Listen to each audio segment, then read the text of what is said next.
Bakit hindi mo ko tatay? Hindi na pariya. Hindi mo ko tatay, be. Wait lang, titignan ko. Ay, hindi mo ko... So yun guys, kakatapos ko lang maligo. And eto na, yung pinakahihintay ni Colette. Ay, pusa! Ay, pusa! Ay, pusa! Nasa kabila, kunin natin sa kabila. Ikaw lang kumuha ng anak mo. Kunin mo. Baka mang ano? Hindi yan, kunin mo isang buo. Tapos lagay mo dito sa may unahan. Dito ba? Ayan o, tara. Oh my God. Patong mo dito. Pwede ba yan? Oo, okay lang yan. Dahil yung anak mo.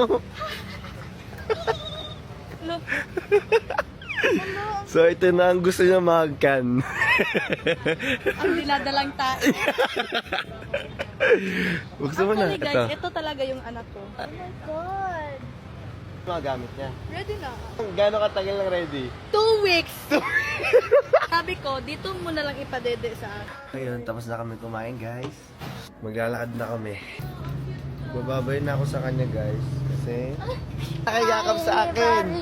Oy, ba't ka nakayakap?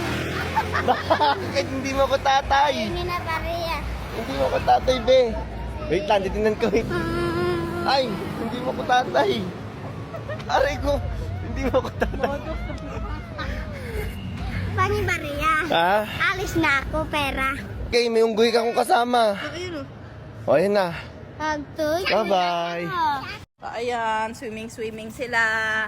Hoy, ano na, ang lamig-lamig na. Hindi kayo nilamig dyan? Hindi. Lamig-lamig na, oh, parang... Nakapante?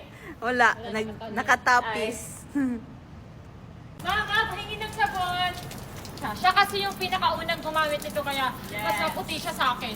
Hindi. Ano Hindi talaga niya kasi siya? sinabi agad sa akin secret niya kasi gusto niya siya lang siguro yung gumanda yung puti. Yung pinaka...